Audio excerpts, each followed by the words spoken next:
Friends, making whiskey in India is legal or illegal? इसका answer आज हम लोग इस वीडियो के जरिए जानेंगे। हम लोग घर में क्यों whiskey बना नहीं सकते हैं, क्या पाबंदियां हैं और क्यों सरकार का रोक है। आप अगर नोटिस करेंगे तो बहुत सारे फ्रेंड्स हैं जो अक्सर घर में बियर बनाते हैं, आपको पिलाया भी होगा। आप बहुत सारे फ्रेंड को देखे होंगे जो घर में वाइन बनाते हैं, हाँ आपको अगेन पिलाया होगा शायद। कुछ दिन पहले मेरा एक सब्सक्राइबर मुझे मीट बना के दिया था घर में। तो बियर वाइन आप देख सकते हो कोई ना कोई बना रहा है, बट विस्की आप नोटिस करना कि कोई नहीं बनाता है। अगर कोई बनाते हैं तो वो चोरी छुप के बनाते हैं।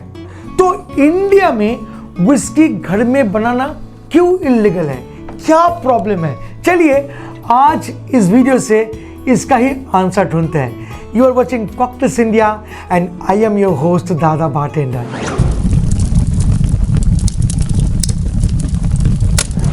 फ्रेंड्स, क्या आप बारटेंडिंग सीखना चाहते हैं तो आ जाइए Kolkata and join my school the spirit Vidyalaya. ये रहा नंबर और नीचे डिस्क्रिप्शन में डिटेल भी है।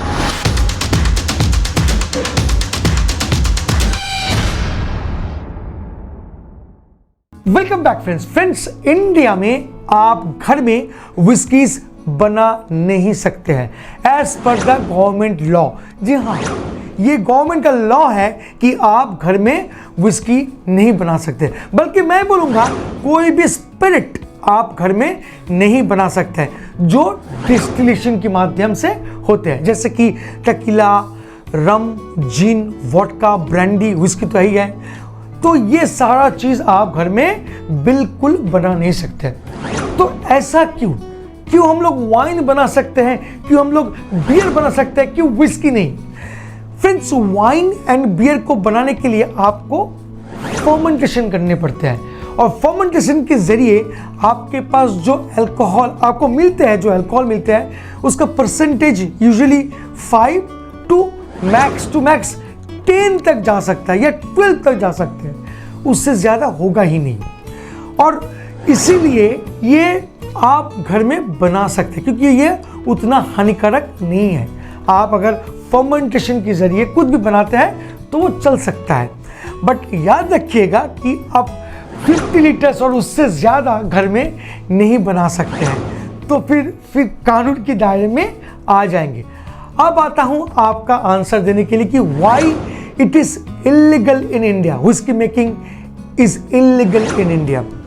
फ्रेंड, जो भी स्पिरिट को हम लोग बनाते हैं वो डिस्टिलेशन के माध्यम से, और डिस्टिलेशन जब हम लोग करते हैं तो होता क्या है, मान लीजिए आपके पास अंगूर है, उसको आपने क्रश कर लिए। अब क्रश करने के बाद वो जूस बन गया, आप 3, 4, 5 दिन रख देंगे तो वो ऑटोमेटिकली फर्मेंटेशन होके वाइन बना लेगा। अब इसमें जो आपको अल्कोहल मिल रहा है वो मिल रहा है 12% maximum. So whisky distillation why illegal in India, क्योंकि जब भी कोई प्रोडक्ट को आप डिस्टिल करते हो तो आपके पास एक्सपर्टीज होनी चाहिए, आपके पास क्षमता होना चाहिए, आपके पास प्रॉपर इक्विपमेंट चाहिए जो बियर और वाइन के लिए नहीं चाहिए।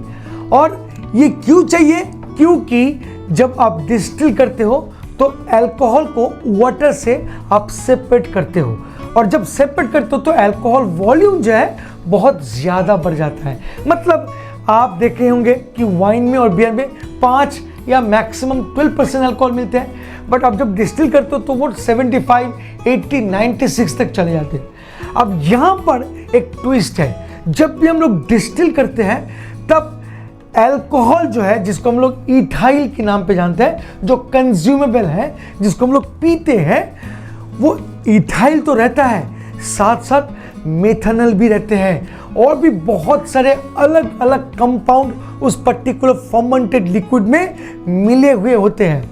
जब भी हम लोग अल्कोहल को उबालते हैं तब मेथनॉल पहले निकल के आते हैं, और ये मेथनॉल जो है ना, ये बहुत ही हानिकारक है।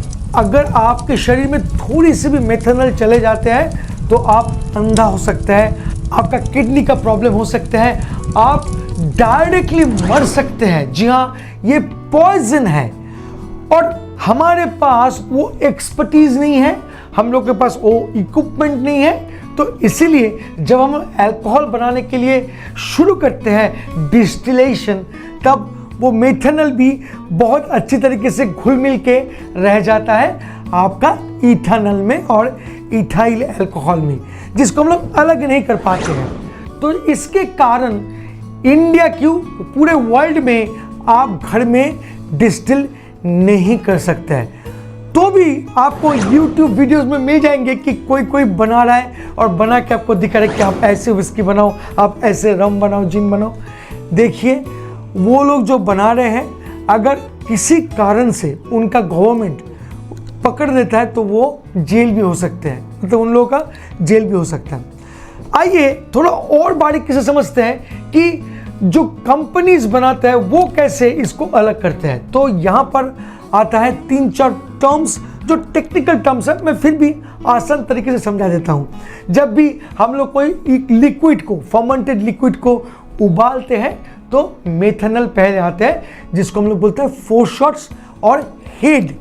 और ये फोरशॉट्स और हेड एक्चुअली मेथनॉल है, वो पहले उबलने शुरू होता है, क्योंकि अल्कोहल उबालते हैं 78.2 पे, पानी उबालते हैं 100 में, और मेथनॉल और भी आगे, मतलब मे भी 70 में उबालना चालू हो जाते हैं। तो जब आप कोई लिक्विड को गर्म करते हैं तो 70 जैसे ही पहुंचता है टेम्परेचर, तो उबालना चालू होता है मेथनॉल का। अब वो मेथनॉल को कंपनीज या बड़ी बड़ी डिस्टिलरीज कट देकर साइड कर लेते हैं, मतलब उनका जो मास्टर ब्लेंडर है या मास्टर डिस्टिलर है, वो जानते हैं कि अब फोरशॉट्स आ रहे हैं और हेड आ रहे हैं, इसको साइड में रखो। तो वो लोग एक कट लगा देता है और वो जो लिक्विड का फ्लो है एक अलग सा डब्बा में स्टोर किए जाते हैं। अब वो जब स्टोर कर लेते हैं, मेथनॉल जब निकलना बंद हो जाते हैं, अब जब प्रॉपर इथाइल अल्कोहल निकलने लगता है, तब वो काट को घुमा के मिडिल में रखते हैं, और मिडिल में एक टैंक होता है, एक रिसीवर होता है, जहां पर हार्ट को, जी हाँ, हेड के बाद हार्ट को कलेक्ट करते हैं, और ये जो हार्ट है इसी को हम लोग कंज्यूम करते हैं। यही है इथाइल अल्कोहल। एंड देन वो जब उबलते उबलते एकदम लास्ट में आ जाते हैं, एकदम खत्म होने को आती है, उस टाइम पे बहुत सारे केमिकल कंपाउंड फिर से रिएक्ट करके प्रोड्यूस होते हैं, इसीलिए उसको फिर से कट लगाना पड़ता है। अब जो डिस्टिलर है उसको एक बार फिर कट लगाते हैं, और अब एक स्पेशल टैंक में वो जो टेल्स है, अब इसको बोला जाता है टेल्स, उसको कलेक्ट करते हैं। तो हेड, फोरशॉट एंड टेल्स को अलग अलग कलेक्ट किया जाता है, और हेड को अलग कलेक्ट किया जाता है, और इसी हेड से बनते हैं अल्कोहल जो आप पीते हैं, स्पिरिट्स, इसी को बोलते हैं स्पिरिट्स। तो फ्रेंड, ये जो काम है, ये काम आसान नहीं है आपके लिए, ये काफ़ी डिफिकल्ट वाली काम है। आप बड़ी मुश्किल से, आपको मुश्किल होगी, आपके पास अगर प्रॉपर एक्सपीरियंस नहीं है तो आप बिल्कुल ये काम नहीं कर सकते। इसीलिए वर्ल्ड वाइड अल्कोहल को डिस्टिल करना सख्त मना किया गया है, इसीलिए ये इलीगल है। तो फ्रेंड, आज का वीडियो यहाँ पर ख़त्म होते हैं। होपफुली कि ये वीडियो आपको अच्छा लगा होगा। अगर सच में अच्छा लगता है तो प्लीज़ यार लाइक, शेयर एंड सब्सक्राइब करना मत भूलिएगा। मिलते हैं बहुत जल्द एक इंटरेस्टिंग टॉपिक के साथ, तब तक के लिए bye bye and take care. Please drink responsibly and don't drink and drive. जय हो।